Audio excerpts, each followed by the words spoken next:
Monaco दुनिया का दूसरा सबसे छोटा देश। इसका पूरा दायरा सिर्फ 2 किलोमीटर का है, लेकिन इस 2 किलोमीटर की ज़मीन पर दुनिया की बेशुमार दौलत सांस लेती है। फ्रांस और इटली की सरहदों के बीच बसा ये देश अमीरों का वो अड्डा है जहां परिंदा भी पुलिस की इजाज़त के बिना पर नहीं मारता। यहाँ की फिजाओं में सिर्फ सुकून और पैसा तैरता है। मोनाको की पहचान इसका जुआ नहीं, बल्कि इसका टैक्स फ्री सिस्टम है। दुनिया भर के अरबपति, हॉलीवुड के सितारे और शाही खानदान अपनी काली कमाई को सफ़ेद करने या उसे दुनिया की नज़रों से छिपाने के लिए इसी जगह का रुख करते हैं। यहाँ का हर तीसरा शख्स करोड़पति है। गरीबी शब्द का यहाँ कोई वजूद नहीं है। अपराध का यहाँ नामो निशान नहीं मिलता। मोनाको की पुलिस और सुरक्षा एजेंसियाँ इतनी सख्त हैं कि यहाँ सड़क पर थूकना भी एक संगीन जुर्म माना जाता है। इसी सुरक्षा और बेहिसाब दौलत के भरोसे पर साल 1990 में यहाँ एक ऐसी इमारत की नींव रखी गई जिसे अभेद्य माना गया। 5 एकड़ ज़मीन पर तनी ये आलीशान इमारत थी रॉयल कंसोर्ट बैंक। इस बैंक को बनाने का मकसद सिर्फ एक था, मोनाको आने वाले रईसजादों और दुनिया भर के काले धन के कुबेरों की तिजोरी बनना। बैंक की दीवारें कंक्रीट और लोहे का वो मजबूत पिंजरा थीं जिसे तोड़ना तो दूर, खरोचना भी नामुमकिन माना जाता था। इसके तहखानों में दुनिया के सबसे आधुनिक अलार्म सिस्टम और मोशन सेंसर लगे थे। बैंक के लॉकर रूम में अरबों डॉलर का कैश, बेशकीमती हीरे और वो दस्तावेज कैद थे जिनकी कीमत जान से भी ज्यादा थी। अनुमान था कि उस वक्त इस बैंक की तिजोरियों में भारतीय मुद्रा के हिसाब से करीब 10,000 करोड़ रुपए का माल बंद था। ये वो पैसा था जिसका कोई रिकॉर्ड किसी सरकार के पास नहीं था। ये एक ऐसा खजाना था जिसकी रखवाली के लिए मोनाको की पूरी पुलिस फोर्स हर वक्त तैयार रहती थी। तारीख 11 दिसंबर 1992, दिन शुक्रवार। मोनाको की सड़कों पर रईसजादों की महंगी गाड़ियां दौड़ रही थीं। समुद्र की लहरें हमेशा की तरह शांत थीं। रॉयल कंसोर्ट बैंक के बाहर सुरक्षा गार्ड अपनी पोजीशन ले चुके थे। सुबह के ठीक 9 बज रहे थे। बैंक का भारी भरकम मुख्य दरवाज़ा खुला। बैंक के 70 से ज़्यादा कर्मचारी अपनी अपनी सीटों पर बैठने के लिए अंदर दाखिल हुए। सफाई कर्मचारी अपना काम निपटा रहे थे। कैशियर अपने काउंटरों पर कैश जमा रहे थे। बैंक के अंदर का माहौल बेहद सामान्य था। किसी को भनक तक नहीं थी कि मोनाको के इतिहास का सबसे काला दिन सूरज उगने के साथ ही शुरू हो चुका था। बैंक के अंदर एक अरबपति कस्टमर भी मौजूद था जो अपने लॉकर को ऑपरेट करने आया था। सब कुछ रूटीन के मुताबिक चल रहा था। तभी अचानक हवा का रुख बदल गया। बैंक के मुख्य दरवाजे पर एक अजीब सी हरकत हुई। लोहे के भारी शटर जो शाम को गिरने चाहिए थे, वो सुबह के 9:15 बजे ही धड़ाम से नीचे गिर गए। बैंक के अंदर अंधेरा छा गया। बाहर की दुनिया से संपर्क टूट गया। अंदर मौजूद लोगों की सांसें हलक में अटक गईं। ये कोई तकनीकी खराबी नहीं थी, ये एक सुनियोजित साजिश की दस्तक थी। मोनाको की सबसे सुरक्षित इमारत, जिसे परिंदा भी नहीं भेज सकता था, अब कुछ अज्ञात सायों के कब्जे में थी। उस वक्त किसी ने नहीं सोचा था कि 2 किलोमीटर के इस देश में, जहां पुलिस की वर्दी हर मोड़ पर दिखाई देती है, वहां दिन दहाड़े कोई बैंक को बंधक बनाने की जुर्रत करेगा। बैंक के अंदर सन्नाटा पसर गया, लेकिन यह सन्नाटा चीखने वाला था। कर्मचारियों को एक हॉल में इकट्ठा कर दिया गया। उनके चेहरे पर मौत का खौफ साफ देखा जा सकता था। मोनाको की पुलिस को पहला संदेश मिला। यह संदेश किसी मांग का नहीं, बल्कि एक सीधी चेतावनी का था। बैंक अब लुटेरों के कब्जे में था। अंदर मौजूद हर जान अब एक सौदा बन चुकी थी। 10,000 करोड़ की दौलत पर अब उन लोगों का हाथ था जिनके चेहरे किसी ने नहीं देखे थे। पुलिस हेडक्वार्टर में हड़कंप मच गया। देश की साख, अरबपतियों का भरोसा और 70 बेगुनाह जिंदगियां, सब कुछ दांव पर लग चुका था। ये सिर्फ एक बैंक डकैती नहीं थी, ये मोनाको की सुरक्षा व्यवस्था के मुंह पर एक करारा तमाचा था। और ये तो बस शुरुआत थी उस खेल की जिसके नियम लुटेरे तय करने वाले थे।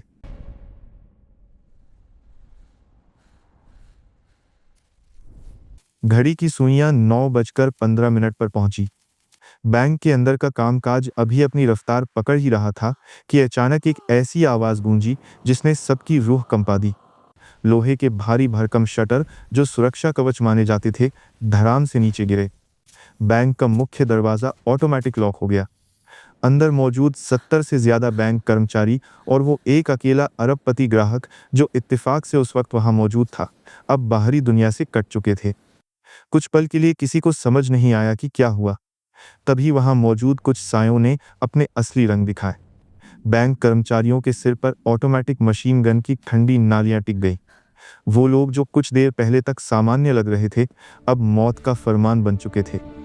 लुटेरों ने साफ लफ्जों में कहा, अपनी जगह से हिलने की कोशिश भी मत करना, वरना अंजाम बुरा होगा।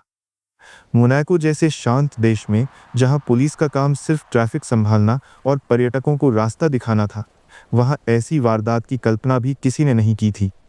बैंक के अंदर का नज़ारा अब बदल चुका था। सभी बंधकों को एक बड़े हॉल में धकेल दिया गया। उनके हाथ बांध दिए गए। खौफ इतना था कि किसी के मुंह से चीख तक नहीं निकल रही थी। लेकिन असली खेल तो अब शुरू होने वाला था। लुटेरों ने बैंक के पब्लिक एड्रेस सिस्टम यानी लाउडस्पीकर को ऑन किया। उनकी आवाज़ बैंक की मोटी दीवारों को चीरते हुए बाहर सड़क तक पहुंची। संदेश छोटा था, लेकिन बेहद खौफनाक। बैंक अब हमारे कब्जे में है। हमारे पास 80 जिंदा लाशें हैं। अगर पुलिस ने एक कदम भी आगे बढ़ाया या अंदर घुसने की कोशिश की, तो हम हर घंटे एक लाश बाहर फेंकेंगे। ये सुनते ही मोनाको पुलिस प्रशासन के हाथ पांव फूल गए। कंट्रोल रूम में फोन की घंटियां घनघनाने लगी। कुछ ही मिनटों में पुलिस की गाड़ियां सायरन बजाती हुई बैंक को घेरने लगी। स्नाइपर्स ने आसपास की इमारतों पर मोर्चा संभाल लिया। लेकिन पुलिस के पास अंदर जाने का कोई रास्ता नहीं था। वो सिर्फ बाहर खड़े होकर तमाशा देख सकते थे। अंदर से लगातार गोलियों के चलने और लोगों के चीखने चिल्लाने की आवाजें आ रही थीं। बाहर खड़े पुलिस वाले और आम लोग इन आवाजों को सुनकर सिहर रहे थे। ऐसा लग रहा था कि अंदर कत्लेआम शुरू हो चुका है। पुलिस कमिश्नर ने मेगाफोन पर लुटेरों से संपर्क करने की कोशिश की। उन्होंने पूछा, तुम्हारी मांग क्या है? हम बात करने को तैयार हैं, गोलीबारी बंद करो। लेकिन लुटेरों ने पुलिस के किसी भी अधिकारी से बात करने से साफ इनकार कर दिया। उनका जवाब बेहद रूखा और सीधा था। उन्होंने कहा, हमें तुम्हारी पुलिस से कोई बात नहीं करनी। हमें वो आदमी चाहिए जो हमारी भाषा समझता हो। पुलिस हैरान थी। आखिर ये लुटेरे किसे बुलाना चाहते थे? तभी लाउडस्पीकर पर एक नाम गूंजा, मिस्टर जॉनसन। हमें मिस्टर जॉनसन चाहिए। हम सिर्फ उसी से बात करेंगे। ये नाम सुनते ही पुलिस महकमे में हलचल मच गई। जॉनसन? आखिर ये जॉनसन कौन है और लुटेरे मोनाको की पूरी पुलिस फोर्स को छोड़कर सिर्फ उससे ही बात क्यों करना चाहते हैं? हालात बेहद नाजुक थे। अंदर 80 जिंदगियां और 10,000 करोड़ का खजाना दांव पर था। बाहर खड़ी पुलिस बेबस थी। लुटेरों की ये शर्त अजीब थी, लेकिन पुलिस के पास इसे मानने के सिवा कोई दूसरा रास्ता नहीं था। उन्हें तुरंत उस शख्स को ढूंढना था जिसका नाम जॉनसन था।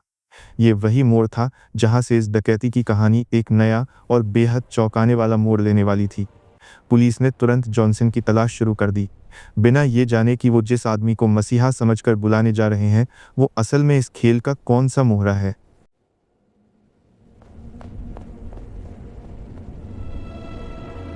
पुलिस के वायरलेस सेट पर एक नाम गूंजा, मिस्टर जॉनसन। मोनाको पुलिस के लिए ये नाम अनजाना नहीं था। जॉनसन एक जर्मन अरबपति, जिसका शिपिंग का कारोबार पूरी दुनिया में फैला था। वो इसी रॉयल कंसॉर्ट बैंक का एक पुराना और वीआईपी ग्राहक था। मोनाको की रईस पार्टियों और हाई प्रोफाइल महफिलों में जॉनसन एक जाना माना चेहरा था। लेकिन सवाल ये था कि मौत का खेल खेल रहे लुटेरे पुलिस कमिश्नर या देश के गृह मंत्री से नहीं, बल्कि एक बिजनेसमैन से बात क्यों करना चाहते थे? पुलिस के पास सोचने का वक्त नहीं था। 80 जिंदगियां बारूद के ढेर पर बैठी थीं और लुटेरे हर गुजरते पल के साथ हिंसक होते जा रहे थे। पुलिस हेडक्वार्टर से तुरंत जॉनसन को संपर्क किया गया। उसे बताया गया कि लुटेरे सिर्फ उसी की जुबान समझेंगे। कुछ ही मिनटों बाद बैंक के सामने का नज़ारा बदल गया। एक काले रंग का विशालकाय ट्रक पुलिस घेराबंदी को चीरते हुए बैंक के मुख्य द्वार के सामने आकर रुका। ये किसी रईस की चमचमाती लिमोजीन नहीं थी। ये एक चलता फिरता फौलादी किला था। ट्रक का दरवाज़ा खुला और सूट बूट में एक शख्स नीचे उतरा। उम्र करीब 55 साल, चेहरे पर अजीब सा ठहराव और आंखों में गजब का आत्मविश्वास। यही था मिस्टर जॉनसन। पुलिस वाले हैरान थे। एक अरबपति आदमी ट्रक में क्यों आया है? जॉनसन ने पुलिस अधिकारियों को ट्रक के अंदर का नज़ारा दिखाया। वो ट्रक अंदर से एक हाईटेक कंट्रोल रूम था। उसमें satellite phone, walkie talkie, loudspeaker और मॉनिटर्स की भरमार थी। जॉनसन ने बताया कि अपने बिजनेस डील्स के लिए उसे अक्सर ऐसे सुरक्षित कम्युनिकेशन की ज़रूरत पड़ती है। वक्त कम था। पुलिस ने बिना देर किए नेगोशिएशन की कमान जॉनसन के हाथ में सौंप दी। जॉनसन ने अपना वॉकी टॉकी सेट किया और बैंक के अंदर छिपे लुटेरों से संपर्क साधा। फ्रीक्वेंसी मैच हुई। उधर से आवाज आई। लुटेरों ने जॉनसन को पहचान लिया। उन्होंने साफ लफ्जों में कहा, मिस्टर जॉनसन, हमें पुलिस पर भरोसा नहीं है। हम सिर्फ तुमसे डील करेंगे। जॉनसन ने बहुत सधे हुए अंदाज में उनसे पूछा, तुम्हें क्या चाहिए? मेरे पास वक्त कम है और पुलिस का सब्र भी टूट रहा है। लुटेरों की शर्तें बेहद सटीक और पूरी तैयारी के साथ रखी गई थी। ये किसी गली के गुंडे की मांग नहीं थी, ये एक प्रोफेशनल डिमांड थी। पहली शर्त, पुलिस बैंक की इमारत से तुरंत पीछे हट जाए और स्नाइपर्स अपनी बंदूकें नीचे कर लें।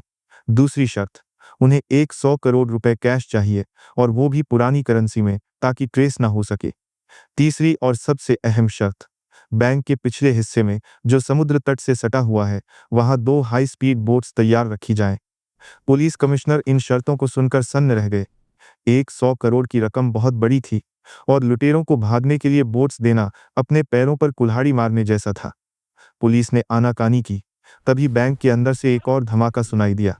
लुटेरों ने चेतावनी दी कि अगर उनकी मांगें नहीं मानी गईं, तो वो हर घंटे एक लाश बाहर फेंकेंगे। जॉनसन ने पुलिस अधिकारियों की आंखों में देखा। उसने सख्त लहजे में समझाया कि ये लोग प्रोफेशनल किलर हैं, इनसे बहस करने का कोई फायदा नहीं है। अगर लोगों को जिंदा बचाना है तो उनकी हर शर्त माननी होगी। सूरज ढल रहा था। मोनाको की सड़कों पर अंधेरा छाने लगा था। दबाव में आकर प्रशासन ने हथियार डाल दिए। सरकार से मंजूरी मिल गई। बैंक के रिजर्व से 100 करोड़ रुपए का इंतजाम शुरू हुआ। समुद्र किनारे 2 तेज रफ्तार बोट्स लगा दी गईं। जॉनसन ने लुटेरों को खबर दी कि उनकी मांगें पूरी हो रही हैं। लुटेरों ने डील पक्की कर ली। उन्होंने कहा कि रात के 9 बजे जॉनसन खुद पैसे लेकर अंदर आएगा। शर्त यह थी कि जैसे ही पैसे मिलेंगे, लुटेरे पिछले रास्ते से बोट में बैठकर निकल जाएंगे और बंधकों को वहीं छोड़ देंगे। प्लान सेट हो चुका था।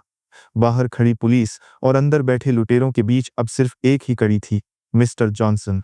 सबको लग रहा था कि ये आदमी आज मोनाको का हीरो बनेगा और अपनी सूझबूझ से सबको बचा लेगा। लेकिन किसी को अंदाजा नहीं था कि जिस हाईटेक ट्रक में बैठकर जॉनसन आया है और जिस अंदाज में डील कर रहा है, वो किसी मसीहा का काम नहीं, बल्कि एक ऐसे शतरंज के खिलाड़ी की चाल है जो पुलिस को अपनी उंगलियों पर नचा रहा था।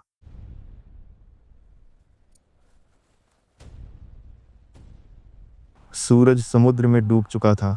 मोनाको की सड़कों पर रात का गहरा अंधेरा और पुलिस की गाड़ियों की नीली बत्तियों का कोहराम था। घड़ी की सुइयां 9 बजे की तरफ बढ़ रही थीं। ये वही वक्त था जो लुटेरों ने तय किया था। प्रशासन ने घुटने टेक दिए थे। शर्तें मान ली गई थीं। बैंक के पिछले हिस्से में, जहां समुद्र की लहरें दीवारों से टकराती थीं, वहां 2 तेज रफ्तार बोट्स तैयार खड़ी थीं। 100 करोड़ रुपयों का इंतजाम हो चुका था। अब बारी थी इस खेल की सबसे बड़ी और जोखिम भरी चाल की। मिस्टर जॉनसन पैसों से भरे भारी भरकम बैग लेकर बैंक के मुख्य दरवाजे पर खड़ा था। पुलिस ने एक आखिरी बार पेशकश की। मिस्टर जॉनसन, ये बहुत खतरनाक है। क्या हम आपके साथ किसी सादे कपड़ों में ऑफिसर को भेजें? लेकिन जॉनसन ने साफ मना कर दिया। उसने पुलिस कमिश्नर की आंखों में देखते हुए कहा, ये लोग घबराए हुए हैं। पुलिस की वर्दी या अनजान चेहरा देखते ही ये गोली चला देंगे। मुझे अकेले जाने दो, मैं उन्हें संभाल लूंगा। और फिर मोनाको की पुलिस ने अपनी आंखों के सामने जॉनसन को मौत के मुंह में जाते देखा। वो 100 करोड़ रुपये लेकर अकेले अंदर दाखिल हुआ। उसके अंदर कदम रखते ही बैंक का लोहे का दरवाजा फिर से लॉक हो गया। बाहर खड़ी पुलिस अब एक्शन मोड में थी। उनका प्लान साफ था। जॉनसन ने उन्हें समझाया था कि लुटेरे पैसों के साथ पिछले रास्ते से बोट की तरफ भागेंगे। पुलिस ने अपना जाल बिछा रखा था। जैसे ही लुटेरे पैसों के साथ पिछले रास्ते से बोट की तरफ भागेंगे, छतों पर तैनात स्नाइपर्स उनका काम तमाम कर देंगे। समुद्र में थोड़ी दूर पर पुलिस की पेट्रोलिंग बोट्स भी तैयार थीं। लुटेरों को भागने का कोई मौका नहीं मिलने वाला था। हर पुलिस वाले की उंगली ट्रिगर पर थी। हर सांस थमी हुई थी। सबको बस उस पल का इंतजार था जब पिछला दरवाजा खुलेगा। 9 बज गए, 9:30 हुए, फिर 10 बज गए, लेकिन बैंक का पिछला दरवाजा नहीं खुला। न कोई लुटेरा बाहर आया, न जॉनसन वापस लौटा। वो 2 बोट्स खाली की खाली पानी में हिचकोले खाती रहीं। पुलिस को लगा शायद लुटेरे पैसों की गिनती कर रहे हैं, या शायद आपस में बंटवारा हो रहा है।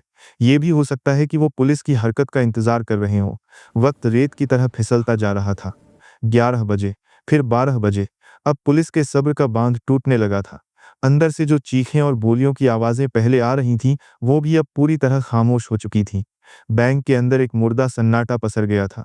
ये सन्नाटा किसी तूफान से पहले की शांति थी या कुछ और। वायरलेस पर लगातार सवाल पूछे जा रहे थे। क्या हुआ? कोई मूवमेंट दिखी? लेकिन जवाब था, नेगेटिव सर, सब कुछ शांत है। अगर लुटेरे भागने वाले थे तो अब तक निकले क्यों नहीं? क्या जॉनसन को मार दिया गया?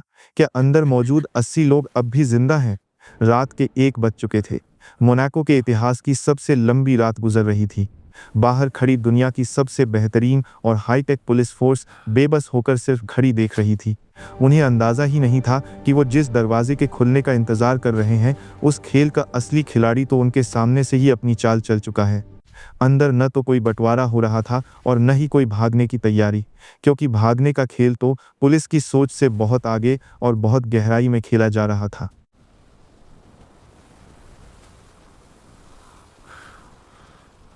रात का सन्नाटा अब सुबह के शोर में बदल रहा था।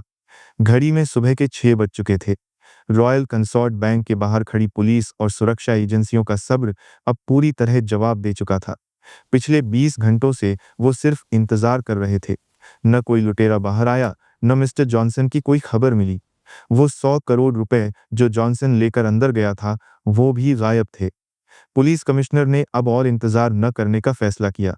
आदेश जारी हुआ, मूव इन, दरवाजा तोड़ो और अंदर घुस जाओ। मोनाको की एलीट कमांडो यूनिट ने बैंक के मुख्य द्वार पर धावा बोल दिया। हाइड्रोलिक कटर और भारी हथौड़ों की मदद से बैंक का वो लोहे का दरवाजा जो कल सुबह से बंद था, उसे उखाड़ दिया गया। पुलिस पूरी ताकत और हथियारों के साथ अंदर दाखिल हुई। उन्हें उम्मीद थी कि अंदर घुसते ही गोलियों की बौछार होगी। उन्हें लगा कि शायद उन्हें लाशों के ढेर मिलेंगे। हर कमांडो अपनी उंगली ट्रिगर पर रखकर आगे बढ़ा, लेकिन अंदर का नजारा देखकर उनके पैरों तले जमीन खिसक गई। बैंक का मेन हॉल पूरी तरह खाली था। वहां एक अजीब सी शांति थी। पुलिस की टीम आगे बढ़ी और उस हॉल की तरफ दौड़ी जहां बंधकों को रखा गया था। दरवाजा खोला गया। अंदर 70 से ज्यादा बैंक कर्मचारी और वो 1 अरबपति ग्राहक एक दूसरे से सटे हुए बैठे हुए थे। वो डरे हुए थे, सहमे हुए थे, लेकिन जिंदा थे। एक भी बंधक को खरोच तक नहीं आई थी। पुलिस ने तुरंत उनसे पूछा, लुटेरे कहाँ है? जॉनसन कहाँ है? जवाब ने पुलिस के होश उड़ा दिए। बंधकों ने बताया कि पिछले कई घंटों से उन्होंने किसी लुटेरे को देखा ही नहीं है। रात के बाद से वहां कोई हलचल नहीं थी। पुलिस ने बैंक का कोना कोना छान मारा। स्टाफ रूम, मैनेजर का केबिन, कैश काउंटर, वॉशरूम, सब कुछ खाली था। न कोई नकाबपोश लुटेरा मिला, न हथियारों का जखीरा। और सबसे बड़ी बात, मिस्टर जॉनसन, वो आदमी जो 100 करोड़ रुपए लेकर इन लोगों को बचाने आया था, वो भी हवा में गायब हो चुका था। बैंक की इमारत चारों तरफ से पुलिस से घिरी थी। परिंदा भी बाहर नहीं निकल सकता था। तो फिर ये लोग गए कहाँ? क्या वो जमीन निगल गई या आसमान खा गया? सच्चाई की तलाश में पुलिस की एक टीम बेसमेंट की तरफ भागी। ये वो जगह थी जहां दुनिया के रईसों की दौलत लॉकर में बंद थी। बेसमेंट का भारी स्टील का दरवाजा खुला पड़ा था। अंदर का मंजर देखकर पुलिस कमिश्नर अपना माथा पकड़कर बैठ गए। लॉकर रूम किसी युद्ध के मैदान जैसा लग रहा था। कंक्रीट की दीवारों में लगे सैकड़ों लॉकर तोड़ दिए जा चुके थे। जमीन पर टूटे हुए ताले, बिखरे हुए कागजात और खाली डिब्बे पड़े थे। अरबों रुपए का सोना, हीरे और नकदी, सब कुछ साफ हो चुका था। लेकिन असली झटका तो अभी बाकी था। पुलिस की नजर बेसमेंट के फर्श पर गई। वहां एक कोना खुदा हुआ था। टाइल्स हटाकर जमीन में एक गहरा गड्ढा बनाया गया था। ये कोई साधारण गड्ढा नहीं था। ये एक पक्की सुरंग का मुहाना था। टॉर्च की रोशनी में देखा गया तो पता चला कि ये सुरंग बैंक की नींव को चीरते हुए सीधे सीवेज लाइन से मिलती थी और वहां से समुद्र की तरफ जाती थी। पुलिस को अपनी गलती का एहसास होने लगा था। वो बाहर खड़े होकर जिस दरवाजे के खुलने का इंतजार कर रहे थे, लुटेरे तो उनके पैरों के नीचे से सुरंग बनाकर निकल चुके थे। शक की सुई अब मिस्टर जॉनसन की तरफ घूमी। पुलिस की टीम दौड़कर बाहर आई और जॉनसन के उस काले ट्रक को घेरा जो कल से बैंक के सामने खड़ा था। ट्रक का दरवाजा तोड़ा गया। अंदर कोई नहीं था, लेकिन जब ट्रक को उसकी जगह से हटाया गया तो पुलिस वालों की आंखें फटी की फटी रह गईं। ट्रक के ठीक नीचे सड़क पर एक मैनहोल का ढक्कन खुला हुआ था। ये मैनहोल सीधे उसी सीवेज लाइन और सुरंग से जुड़ा हुआ था जो बैंक के बेसमेंट तक जाती थी। यानी जिस ट्रक को पुलिस कंट्रोल रूम समझ रही थी, वो असल में इस पूरी चोरी का गेटवे था। 20 घंटे तक पुलिस जिसे नेगोशिएशन समझ रही थी, वो असल में उनकी आंखों में धूल झोंकने का एक नाटक था।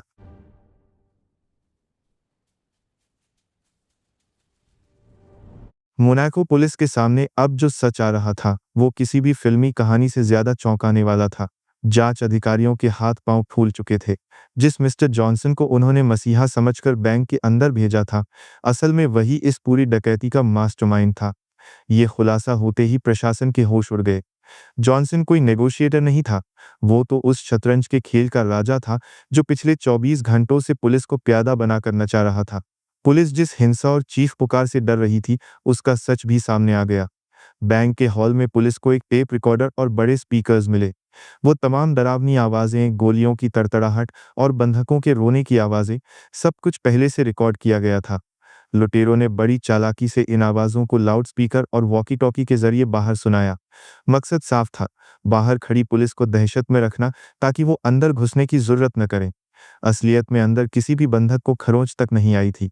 लुटेरों ने उन्हें बस एक कोने में बिठा रखा था और खुद अपना काम कर रहे थे। जॉनसन की हर चाल, हर मांग पुलिस का ध्यान भटकाने के लिए थी। उसने 100 करोड़ रुपए और 2 बोट्स की मांग सिर्फ इसलिए रखी थी ताकि पुलिस की सारी नजरें समुद्र की सतह और उन खाली नावों पर टिकी रहें। पुलिस ने पूरी रात उन बोट्स को घेरे रखा। स्नाइपर्स अपनी दूरबीन से उस रास्ते पर निशाना लगाए बैठे थे जहां से लुटेरों के भागने की उम्मीद थी। लेकिन लुटेरे तो पुलिस की सोच से भी 2 कदम आगे थे। उनका असली प्लान पानी के ऊपर नहीं, बल्कि पानी के नीचे था। जिस वक्त जॉनसन पैसों से भरा बैग लेकर बैंक के अंदर दाखिल हुआ, खेल अपने आखिरी चरण में पहुंच चुका था। उसके साथ ही बेसमेंट में लॉकर साफ कर चुके थे।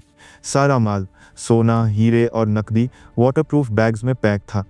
जॉनसन के अंदर पहुंचते ही उन्होंने पुलिस से संपर्क तोड़ दिया। इसके बाद वे बेसमेंट में खोदी गई उस सुरंग में उतरे। ये सुरंग बैंक की नींव से शुरू होकर शहर की सीवेज लाइन से मिलती थी और सीधे समुद्र के एक गुप्त मुहाने पर खुलती थी। इस मुहाने पर उनकी असली सवारी उनका इंतजार कर रही थी। ये कोई तेज रफ्तार बोट नहीं थी, ये एक छोटी पनडुब्बी थी। पुलिस को याद आया कि डकैती के एक रात पहले समुद्र तट के पास कुछ संदिग्ध हलचल देखी गई थी, जिसे नजरअंदाज कर दिया गया था। वो हलचल इसी पनडुब्बी की थी। जॉनसन और उसके साथी सुरंग के रास्ते रेंगते हुए समुद्र तट तक पहुंचे। उन्होंने लूटा हुआ 10,000 करोड़ का खजाना और जॉनसन का लाया हुआ 100 करोड़ कैश उस पनडुब्बी में लादा। और फिर, जबकि मोनाको की पूरी पुलिस फोर्स ऊपर सड़क और सतह पर उन्हें ढूंढ रही थी, वे लोग समुद्र की गहराइयों में बैठकर चुपचाप निकल गए। ये एक परफेक्ट एस्केप था। न कोई शोर, न कोई पीछा करने वाला। जिस वक्त पुलिस दरवाजा तोड़ने की तैयारी कर रही थी, लुटेरे अंतर्राष्ट्रीय जल सीमा की तरफ बढ़ रहे थे। उन्होंने न सिर्फ बैंक लूटा था, बल्कि मोनाको की अभेद्य सुरक्षा व्यवस्था का मजाक उड़ाया था। जॉनसन ने साबित कर दिया था कि सबसे बड़ा हथियार बंदूक नहीं, बल्कि दिमाग होता है। पुलिस खाली हाथ थी और लुटेरे एक नई दुनिया में गायब हो चुके थे। मोनाको की पुलिस समुद्र की लहरों को घूर रही थी, लेकिन वहां सिवाय खामोशी और गहरे पानी के कुछ नहीं था। जिस मिस्टर जॉनसन को पुलिस ने पिछले 24 घंटों से सर आंखों पर बिठा रखा था, वो उनकी नाक के नीचे से देश की सबसे बड़ी डकैती को अंजाम देकर रफू चक्कर हो चुका था। पुलिस प्रशासन के पैरों तले जमीन खिसक चुकी थी। उन्होंने तुरंत कोस्ट गार्ड और नेवी को अलर्ट भेजा। रडार घुमाए गए, हेलीकॉप्टर हवा में मंडराने लगे, लेकिन उस पनडुब्बी का कोई नामो निशान नहीं मिला। वो समुद्र की गहराइयों में ऐसे गायब हुई जैसे कभी उसका वजूद ही नहीं था। लुटेरे अंतर्राष्ट्रीय जल सीमा में दाखिल होकर एक नई दुनिया में खो चुके थे। इधर बैंक के अंदर फॉरेंसिक जांच शुरू हुई। पुलिस ने उम्मीद लगाई थी कि जल्दबाजी में लुटेरे कोई न कोई गलती जरूर कर गए होंगे। उंगलियों के निशान, बालों का कोई रेशा या जूतों के निशान, कुछ तो मिलेगा। लेकिन जॉनसन और उसकी टीम ने पुलिस की उम्मीदों पर पानी फेर दिया। उन्होंने बैंक के लॉकर रूम को ऐसे साफ किया था जैसे वहां कभी कोई आया ही ना हो। न कोई फिंगरप्रिंट मिला, न कोई डीएनए का सुराग। यहाँ तक कि जिस सुरंग को उन्होंने खोदा था, वहां भी कोई सबूत नहीं छोड़ा गया। जॉनसन ने अपनी पहचान, अपना चेहरा और अपना इतिहास, सब कुछ एक पहेली बना दिया था। पुलिस के पास सिर्फ एक नाम था, जॉनसन, और वो नाम भी झूठा था। लेकिन इस कहानी का सबसे चौंकाने वाला पहलू पुलिस की जांच नहीं, बल्कि पीड़ितों की खामोशी थी। बैंक के लॉकर खाली हो चुके थे। अनुमान के मुताबिक 10,000 करोड़ रुपए से ज्यादा की दौलत लुट चुकी थी। कायदे से पुलिस थाने में शिकायतों का अंबार लग जाना चाहिए था। अरबपतियों को अपनी दौलत के लिए हंगामा करना चाहिए था। लेकिन हुआ इसका ठीक उल्टा। मोनाको के पुलिस स्टेशन में सन्नाटा पसरा रहा। एक भी रईस, एक भी राजघराना या फिल्म स्टार शिकायत दर्ज कराने आगे नहीं आया। वजह बेहद साफ और कड़वी थी। रॉयल कंसोर्ट बैंक की उन तिजोरियों में रखा गया 90% पैसा ब्लैक मनी था। ये वो काला धन था जिसे दुनिया भर की सरकारों, टैक्स एजेंसियों और कानूनों से छिपाकर मोनाको लाया गया था। जिन लोगों का पैसा चोरी हुआ, उनके लिए पुलिस के पास जाना अपने पैरों पर कुल्हाड़ी मारने जैसा था। शिकायत करने का मतलब था दुनिया के सामने ये कबूल करना कि उनके पास अवैध संपत्ति थी। जॉनसन इस नब्ज को पहचानता था। उसने सिर्फ बैंक नहीं लूटा था, उसने सिस्टम की उस कमजोरी को लूटा था जहां पीड़ित चाहकर भी आवाज नहीं उठा सकता। लुटेरे जानते थे कि उनकी चोरी की एफआईआर कभी दर्ज नहीं होगी। मोनाको की सरकार के सामने अब एक और बड़ी मुसीबत थी। देश की पूरी इकोनॉमी बैंकिंग और भरोसे पर टिकी थी। अगर दुनिया को ये भनक लग जाती कि मोनाको का सबसे सुरक्षित माना जाने वाला बैंक लुट चुका है, तो निवेशकों का भरोसा टूट जाता। लोग अपना पैसा निकाल लेते और मोनाको की अर्थव्यवस्था ताश के पत्तों की तरह बिखर जाती। इसलिए सरकार ने एक बड़ा फैसला लिया। प्रशासन ने इस डकैती पर पर्दा डालने का काम शुरू किया। मीडिया को नियंत्रित किया गया। अखबारों की हेडलाइंस बदल दी गईं। दुनिया को आधिकारिक बयान दिया गया कि पुलिस ने स्थिति को संभाल लिया है और चोरी नाकाम कर दी गई है। सच्चाई को सरकारी फाइलों में दफन कर दिया गया। बैंक ने चुपचाप कुछ प्रभावशाली ग्राहकों को उनके नुकसान की भरपाई की और मामले को रफा दफा कर दिया। बाहर की दुनिया को कभी पता नहीं चला कि असल में क्या हुआ था। जॉनसन और उसके साथी 10,000 करोड़ रुपए का सोना, हीरे और नकदी लेकर हमेशा के लिए गायब हो गए। न तो वो कभी पकड़े गए, न ही उस लूटी हुई दौलत का एक सिक्का कभी बरामद हुआ। 1992 की वो घटना आज भी एक रहस्य बनी हुई है। पुलिस फाइलें बंद हो चुकी हैं। ये इतिहास की वो डकैती थी जिसमें लुटेरों ने न सिर्फ पैसा चुराया, बल्कि अपराध को ही अस्तित्वहीन बना दिया। मिस्टर जॉनसन ने साबित कर दिया कि एक परफेक्ट क्राइम सिर्फ फिल्मों में नहीं, हकीकत में भी मुमकिन है। इस डकैती की सबसे बड़ी कामयाबी ये नहीं थी कि उन्होंने बैंक लूटा। असली कामयाबी ये थी कि उन्होंने पुलिस को अपना बॉडीगार्ड बना लिया था। जिस वक्त जॉनसन बैंक के अंदर नोटों की गड्डियां गिन रहा था और उसके साथी तिजोरियां खाली कर रहे थे, बाहर खड़ी मोनाको पुलिस उनकी सुरक्षा कर रही थी। पुलिस ने खुद ट्रैफिक रोका, आम लोगों को दूर रखा और अनजाने में लुटेरों को वो सेफ पैसेज दिया जिसकी उन्हें जरूरत थी। 24 घंटे तक एक पूरा देश, उसकी सरकार और उसका प्रशासन सिर्फ 3-4 लोगों के इशारों पर नाचता रहा। आज तक ये साफ नहीं हो पाया कि मिस्टर जॉनसन असल में कौन था। क्या वो जर्मन था? क्या वो इटालियन था? या वो किसी खुफिया एजेंसी का पूर्व जासूस था? उसका ट्रक, उसके गैजेट्स, उसकी पनडुब्बी और सुरंग खोदने की उसकी तकनीक, ये सब किसी एक आदमी का काम नहीं हो सकता था। ये एक बहुत बड़े सिंडिकेट का काम था। एक्सपर्ट्स मानते हैं कि बैंक की नींव और सीवेज सिस्टम के नक्शे उनके पास महीनों पहले से मौजूद थे। उन्होंने बैंक के अलार्म सिस्टम की फ्रीक्वेंसी हैक कर ली थी।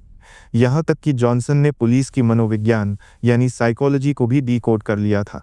उसे पता था कि पुलिस गोली चलाने से डरती है क्योंकि इससे देश की टूरिज्म इमेज खराब होती है। उसने इसी डर को अपना हथियार बनाया। मोनाको की ये वारदात आज भी पुलिस फाइलों में एक अनसुलझी पहेली बनकर दर्ज है। न पैसा मिला, न मुजरिम और न ही वो पनडुब्बी।